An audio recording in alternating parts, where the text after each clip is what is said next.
Hi guys, today we're talking about watering peace lilies. I wanted to get my peace lily in the background somehow, but she will not play ball, so she's just sat here. The reason she won't play ball is because she's in like a rectangular. She's also in lacquer, so she rattles.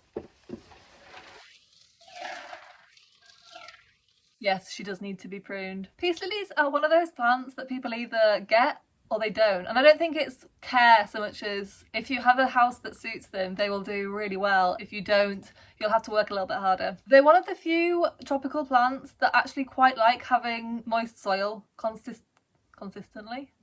Constantly. They don't have corms like alocasia, so they don't rot quite as frequently. In the wild, they tend to grow next to rivers, so they are used to having consistently moist soil all the time. They've been kept as houseplants for hundreds of years, so over the years we've cultivated them. So we've sort of made them evolve, so the healthy ones are the ones that we breed from. So they are less picky than they would be if you went and dug one up from the wild, which you shouldn't do. But they are still pickier than, say, something like a monstera, which you could probably water with like old bath water and it would be fine. These will not be. A common little tip people give for watering peace lilies is to wait until the top inch of the soil is dry and then water them. That's something that people say about a lot of houseplants, and I tend to tell people to ignore that, because if the top inch is dry, that doesn't mean the third inch down is absolutely sopping wet. But with peace lilies, they don't tend to mind the bottom being sopping wet up to a point. They need to have good drainage, so they need to have holes in the bottom of the pot, and they need to have soil that is fairly airy. If you've struggled with overwatering peace lilies in the past to the point where they've rotted, if you amend the soil so it's airier, add perlite, add leca, then you can water far more frequently. Keep the soil moist, but it's not saturated and oxygen can still get to the roots. And I found that works well. So rather than getting them in a dense soil and watering them, say, every couple of weeks, if you get them in an airy soil and water them weekly, then they do really well. Like an aroid mix is fine. They are aroids. In fact, if you look, they're actually more closely related to monstera than Rhiphidophora tetrasperma are. They're in the same, I think, tribe. And if you actually look at some of the monstera species that aren't in cultivation, a lot of them have leaves that are actually pretty similar, like this sort of ribbed thing that's going on. As I said, I keep this in leca. I have got one in soil upstairs. It's actually in a self-watering pot. They do really well in self-watering pots, and I just water it weekly. I check it with a moisture meter.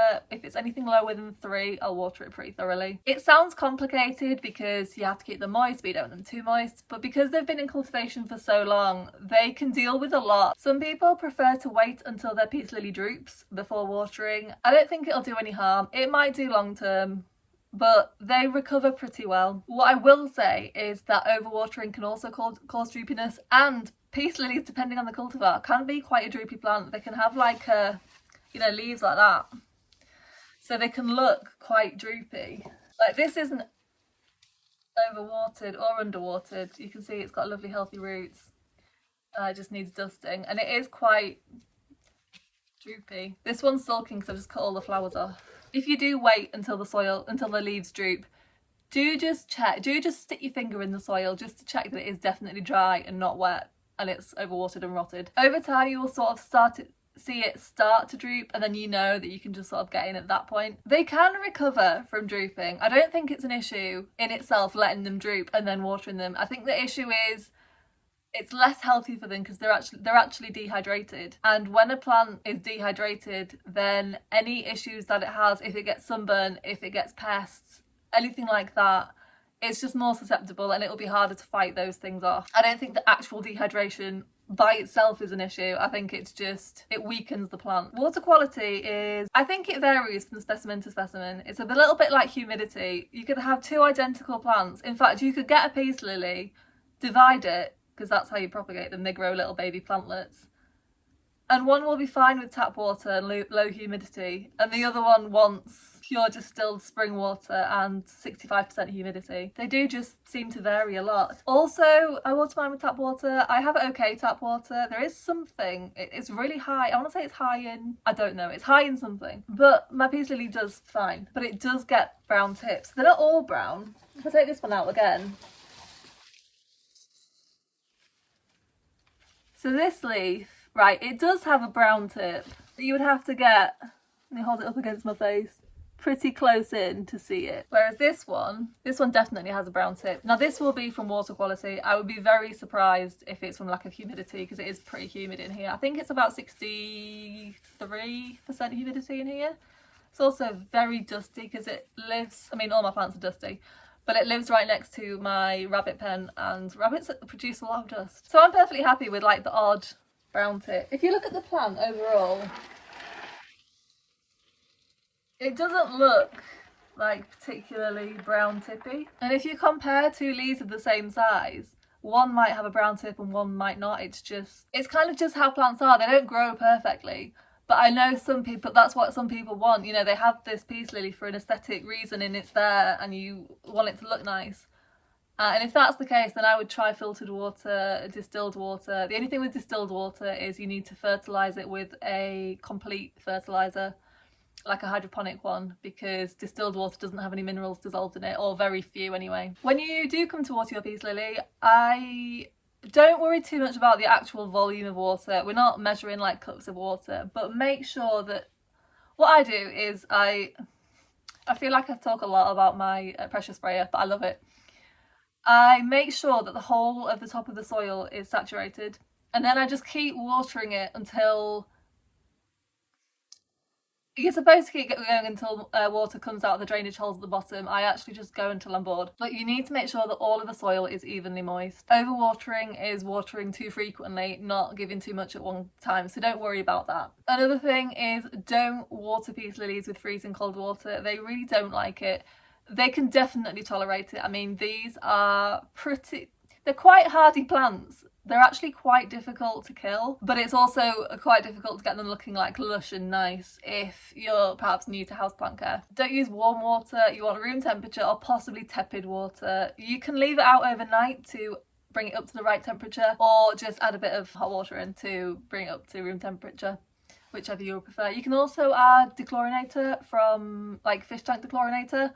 A lot of people have had success doing that. You can leave water out overnight and chlorine will evaporate. But chlorine actually isn't that much of an issue for houseplants. The issue is chloramine, which won't evaporate. You will need dechlorinator. But fish tank dechlorinator works really, really well if you are after like a perfect blemish-free peace lily. I think they get a bit of an unfair rap for being picky, when actually they're not picky. They're a little bit like Monstera. They will survive most things, but they don't really have any desire to look nice.